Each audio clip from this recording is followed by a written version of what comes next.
symbolic way. There would be no Israel without him. Now, none of this is going to land well, but what is the leverage? What is the likelihood here? Former Israeli ambassador to the U.S., Michael Oren, joins me right now. Michael, good to see you again. Always good to be with you, Chris. Good morning from Israel.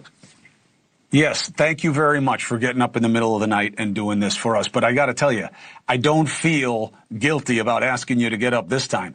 This is a very heavy situation. Everybody that I know within the IDF and around the governmental apparatus says this is completely unacceptable.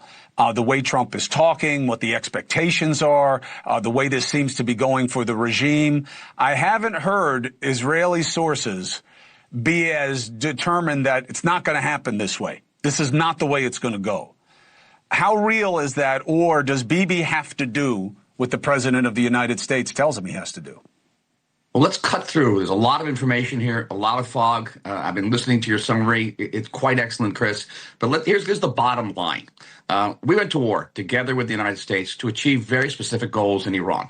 Short of regime change, it was eliminating Iran's nuclear program, removing that nuclear dust. It's not nuclear dust. It's tons of highly enriched uranium that can make dozens of nuclear bombs in a very short time, ending Iran's intercontinental ballistic missile program, which has been pummeling states throughout the Middle East, including this state, the state of Israel, and ending Iran's support for terror. That was crucial for us. This is Iran's support for Hezbollah, Hamas, and the Houthis. They're very specific goals. And it's for what we know of this agreement so far, none of these goals are achieved. None of these goals are achieved. There's some talks about ending the nuclear program. We don't know where that's going to go. Nothing about removing what the president calls the nuclear dust, and no mention of the ballistic missiles. No mention of support for terror. What there is mention of is tying Israel's hand in combating Hezbollah in Lebanon. Now, you were up in the Galilee, Chris. That entire area of this country, the entire north of the country, is uninhabitable. We got tens of thousands of people who have been displaced by Hezbollah. It's scarcely mentioned in much of the American media, but this entire part of the country is under fire. And if we lose the north, by the way, we're going to lose the rest of the country too, because Hezbollah's rockets can reach Tel Aviv, where I'm talking to you, can reach south of here. And so the issue is not just strategic, it is existential. And Netanyahu's ability to resist the president's pressure here is close to zero. You understand, in this country, he is under fire, Bibi, from the right and the left. On the eve of elections, because he's not doing enough to combat Hezbollah in Lebanon.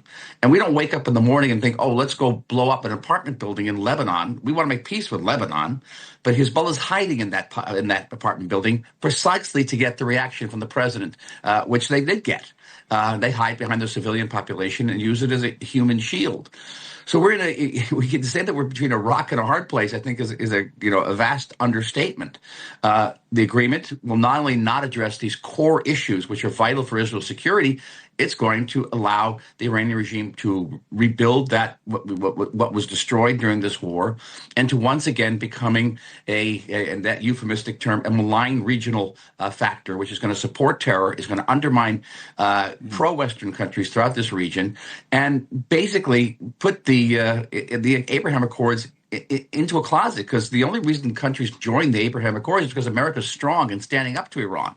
If Iran is perceived as stronger than the United States, all the countries in the Middle East will line up to make peace with Iran, not with Israel.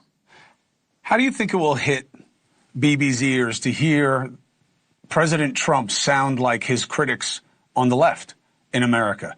You're doing too much. You're killing too many innocent people.